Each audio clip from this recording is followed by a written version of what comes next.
오늘 최고의 전문가들이 나와주셨기 때문에 선거 결과를 좀 더 들어가서 살펴보도록 하겠습니다. 최대 격전지 수도권은 민주당의 압승이었습니다. 먼저 서울은 48개 지역구에서 민주당 37석, 국민의힘 11석입니다.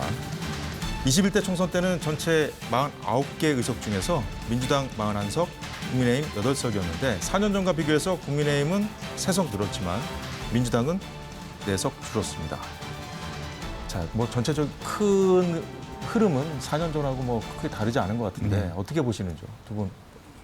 네, 저는 이제 그 서울 같은 경우 제가 우리가 이제 87년 체제 이후에 이제 선거 이후에 9번의 총선이 있었거든요. 이제 그 가운데 진보 정당 계열이 사실은 7번을 승리했습니다. 그리고 2번 딱 보수 정당 계열이 승리했는데 이제 96년이죠. 96년이면 이제 신한국당 때 그때 이제 새 인물들을 수혈하면서 수도권에서 처음으로 이제 보수 정당 계열이 한번 이겼고 그다음에 두 번째가 2008년 선거죠. 여기에 이제 뉴타운 바람이 불면서 그때 이제 서울을 이제 당시 이제 한나라당이 이제 한 거죠. 한나라당이 뉴타운 바람이 힘겨서 이제 서울 석권했는데 그 이후에는 이제 실제 그 사실 서울에서는 굉장히 이제 보수 정당계를 좀 이게 불리한 게 사실입니다. 근데 이제 최근 들어서 이제 어떤 게 있냐면 이제 우리가 마용성이라고 그러잖아요. 마포, 용산, 이제 성동하고 이제 영등포, 강동 이런 쪽들은 이제 뭐냐면 집값이 오르고 그다음에 지자체가 재산세 수입을 많이 받는다 그러더라고요. 이제 이게 뭐냐면 2019년 대비 이제 재산세 그 말하자면 징수액이 50% 늘어났다. 이 얘기는 뭐냐면 집값이 상승했고 재개발에 요인했다는 어떤 그런 주택수가 증가했기 때문에 많이 걷어들였거든요. 이게 이제 말하자면은 그런 경제 구조 지형 변화가 실제로 이제 투표로 이어지는 것들인데 저는 이번에는 이런 기재들이 작용하지 않았다고 봐요. 안 왔고 이번에 그나마 지난번에는 용산 하나하고 이제 강남 3구를 이겼는데 이번에 그나마 뭐 도봉이라든가 그다음에 마포 이렇게 찾아온 거는 저는 이거는 민주당의 무리한 공천에 따른 반사 이익 플러스 개인의 경쟁력이 여기에 얹혀진 거지 이게 국민의힘의 구조적 요인으로 이걸 찾아왔다라고 보기는 조금 무리한 측면이 있어서 저는 이 부분에 대해서는 사실은 좀 이제 수도권 지형에 대해서는 이제 국민의힘이 웬만큼 하지 않으면은 찾아올 수 없는 구조가 됐는데 이렇게 경제 지형에 따른 약간의 변동을 기대하지 않고서는 저는 이제 구조적으로 좀 어려운 상황이 된 건 분명해 보입니다.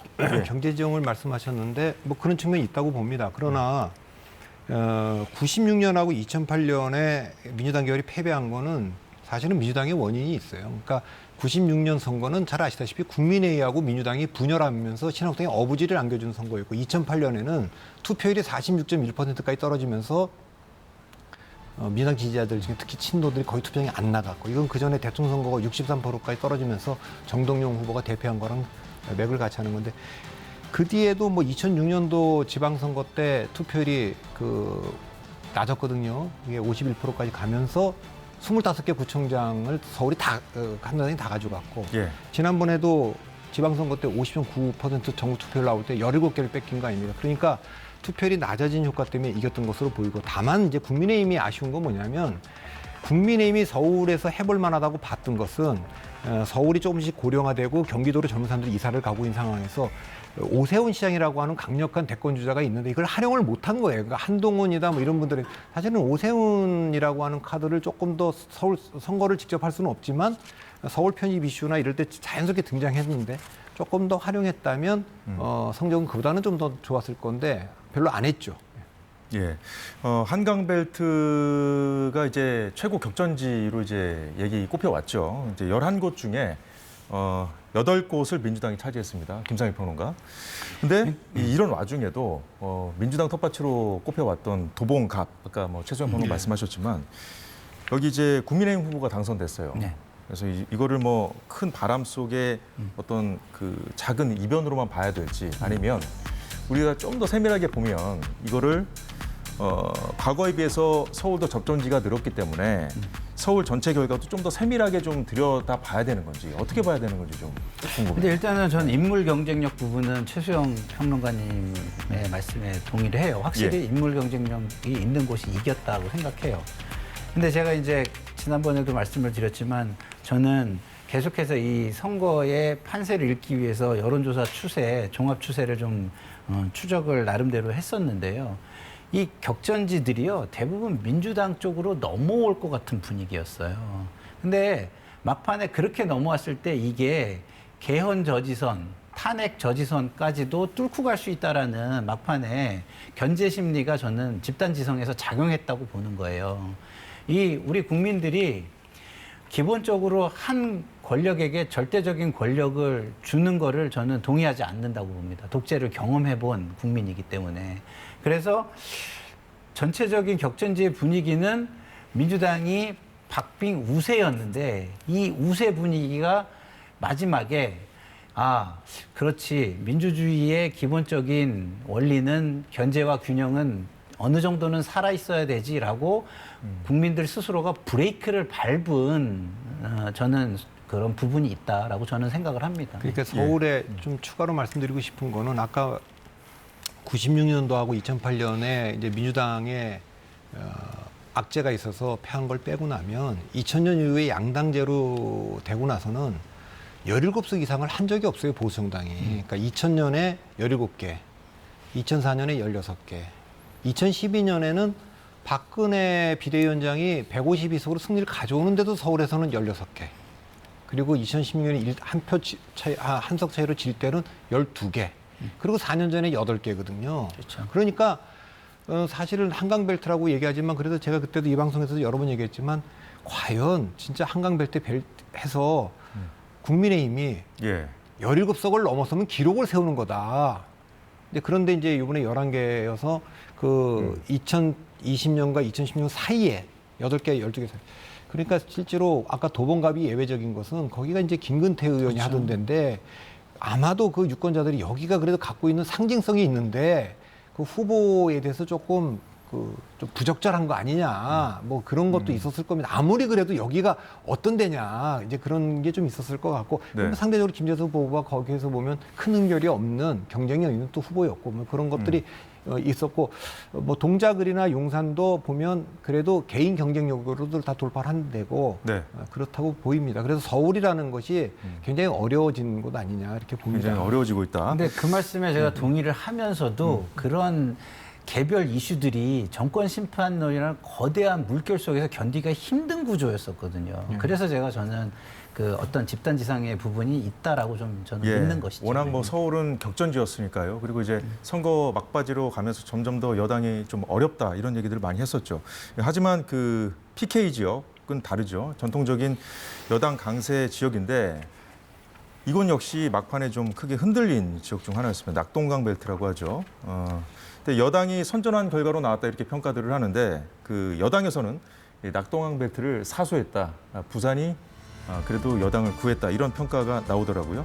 자, 여당이 이 PK 민심을 앞으로 좀 어떻게 받아들여야 된다고 보십니까, 최수영 변호사님? 저는 이번 이 PK 민심이 이번에 결집해서 민주당 입장에서는 이게 8년 정도 되돌아간 거예요. 그러니까 그 예전에 한석하던 대로 되돌아간 건데 저는 이렇게 봅니다. 이제 그 이번 부산 수영회 같은 경우도 사실 이 여론조사를 보면 3분할이 돼서 나왔단 말이에요. 그 이제 선거 전에 거의 이제 장해찬 무소속 후보까지 이제 3자 균형을 이루는 걸로 나오는데 실제로 표를 개봉을 해보니까 과반 이상으로 이제 정윤 후보가 너끈하게 당선이 됐단 말이죠.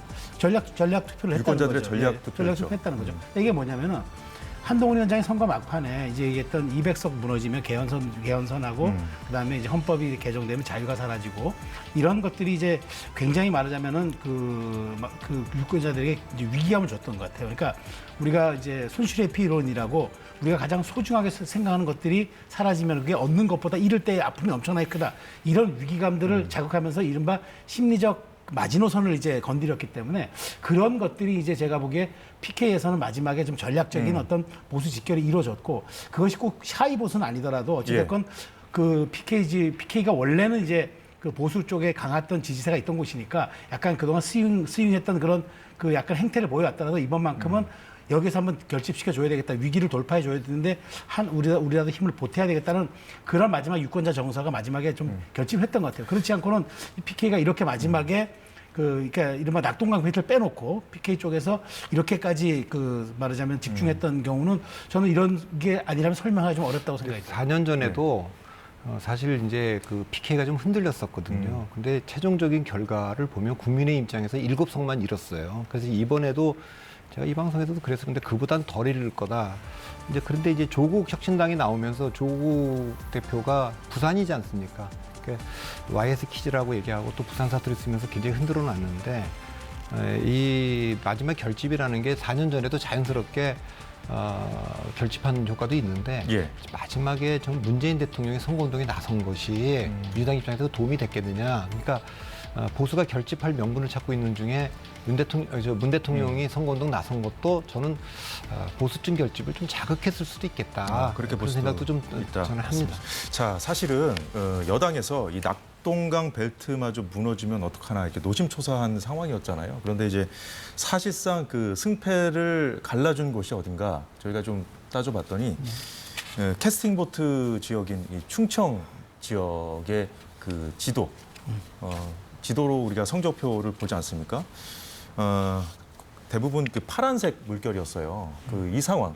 이번에 이제 여당에서 한동훈 위원장이 국회 완전 이전이라는 공약까지 던졌는데 그렇죠. 김상일 평론가 네. 이런 결과 왜 나왔다고 보세요? 지금 화면에도 나오는데. 그러니까 저는 뭐 기본적으로 계속 제가 말씀을 드리지만 우리가 이제 저는 그 180 전선이라고 제가 명명을 한 게 뭐 이런 우리 소위 말해서 그 벨트로 상징되는 지난번 총선에서 의석을 결정해 줬던 격전지라고 저는 봐요. 그 격전지들에서 저는 기본적으로 그 거대 그러니까 그 권력이 한 곳으로 집중되는 거에 대한 견제 작용이 저는 작동을 했다고 보는 것이고요. 예.